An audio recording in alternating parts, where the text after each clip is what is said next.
नमस्कार मंडळी, श्री स्वामी समर्थ. तर चला आज आपण बनवूया कढी. त्यासाठी लागणारे साहित्य: ताक घेतलंय, थोडस बेसन पीठ, हळद, मीठ, जिरे, फोडणीसाठी मोहरी घेतली, लसूण, हिरवी मिरची, लसूण आणि मिरची कुटून घ्यायची, त्यातच मीठ आणि जिरे घालायचे.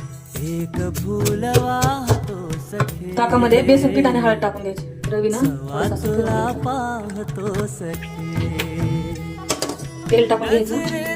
तेल गरम झाले, मोहरी तडतडली की लसूण मिरची कुठल्यात टाकायची.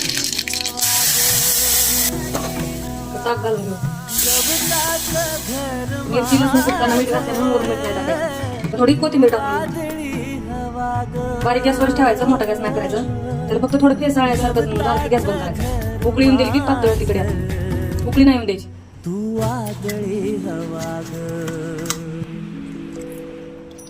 थोडीशी तुपाची या खायला.